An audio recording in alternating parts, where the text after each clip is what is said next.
3 men died at this central Edmonton park over the weekend, and Boyle Street Community Services tells City News they believe all 3 were overdose victims.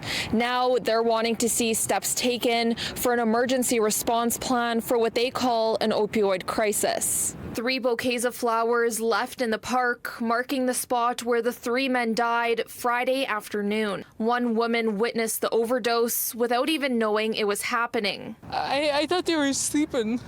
If I knew, I could have did something. Boyle Street Community Services says they've never seen the opioid crisis worse than it is now. This is a health crisis. There are numerous people dying. In fact, the overdose crisis is more deadly and more risk to people than COVID-19.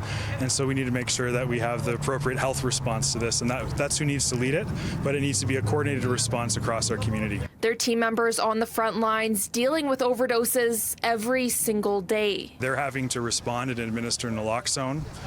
In many cases, that is a life-saving treatment that people are able to come out of that overdose.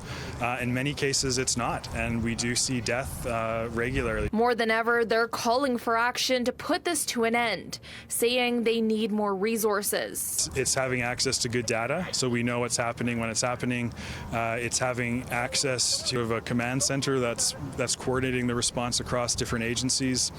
It's about more outreach, more connection, naloxone kits being in the hands of everybody that might be interacting with people. Overdose deaths in Edmonton are continuing to rise, nearly doubling from 267 deaths in 2019 to 485 in 2020. The organization says they have plans to meet with Alberta Health Services, Edmonton Police, and government officials to prepare future steps.